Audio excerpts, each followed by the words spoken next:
Assalamualaikum warahmatullahi wabarakatuh.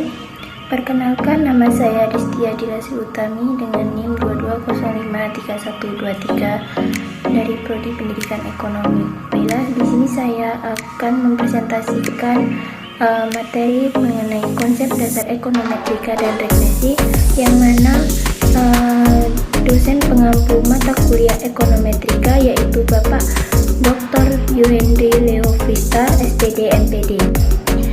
Baiklah, di sini saya akan menjelaskan materi yang pertama, yaitu definisi ekonometrika.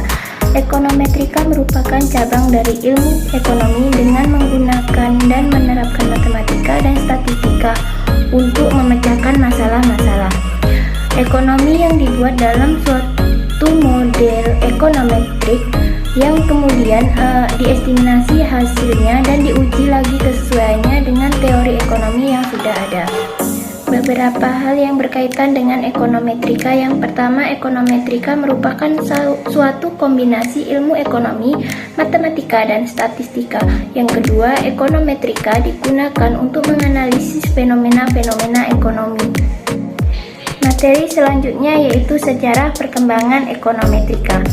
Metode kuantitatif dalam ilmu ekonomi sebenarnya telah lama dikembangkan sejak abad ke-18 oleh Pareto, berkontribusi dalam menjelaskan distribusi pendapatan dan pilihan individu melalui pendekatan matematis yang berdasarkan atas teori ekonomi. Selain Pareto, ada Walras dari Prancis pada abad ke-18 mengembangkan teori keseimbangan umum yang menjelaskan mengenai aliran barang dan jasa dalam perekonomian. Pada awal tahun 1950-an, ekonometri dikembangkan sebagai satu cabang sendiri dari ilmu ekonomi. Dan Jan Tinbergen dari Belanda, yang kini namanya diabadikan sebagai salah satu institusi akademik besar di Eropa, merupakan salah satu tokoh yang utama yang mengembangkan ilmu ini. Metodologi ekonometrika. Langkah-langkah dalam metodologi penelitian ekonometrika antara lain, yang pertama itu model yang akan dibangun harus didasarkan kepada teori ekonomi mikro, teori ekonomi makro, dan teori ekonomi pembangunan. Yang kedua, memspesifikasikan model, meliputi variabel bebas atau variabel terikat, asumsi-asumsi a priori, dan bentuk matematik dari model. Yang ketiga itu penaksiran model dengan metode ekonometrika yang tepat, meliputi pengumpulan data, menyelidiki ada tidaknya pelanggaran asumsi klasik, menyelidiki syarat identifikasi, dan memilih teknik ekonometrika. Yang keempat yaitu evaluasi atau pengujian untuk memutuskan apakah taksiran-taksiran terhadap parameter sudah bermakna secara teoritis dan nyata secara statistik. Meliputi yang pertama itu kriteria a priori ekonomi, yang kedua kriteria statistik, dan yang terakhir yaitu kriteria ekonometrik. Langkah yang kelima yaitu menguji kekuatan para peramalan model, dan yang keenam yaitu inferensi statistik. Membedakan konsep regresi, kausalitas, dan korelasi.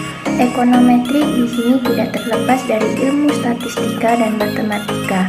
Statistik yang lazim digunakan juga akan masuk dalam ekonometrik. Berikut ada beberapa teknik analisis yang akan sering digunakan dalam analisis ekonometrik.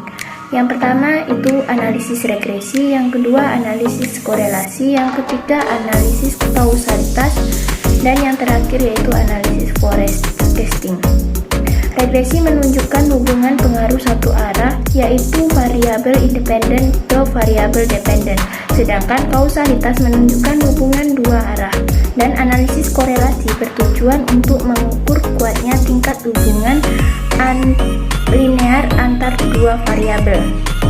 Materi selanjutnya yaitu penggolongan ekonometrika. Ekonometrika digolongkan menjadi dua, yaitu yang pertama ekonometrika teoritik, berkaitan dengan pengembangan metode-metode yang cocok untuk mengukur hubungan-hubungan ekonomi yang ditetapkan dalam model ekonometrika. Yang kedua yaitu ekonometrika terapan, membahas penggunaan atau penerapan metode ekonomi yang telah dikembangkan dalam ekonometrika terapan. Baik, sekian penjelasan materi dari saya. Saya akhiri, wabillahi taufik wal hidayah. Akhirul kalam. Wassalamualaikum warahmatullahi wabarakatuh.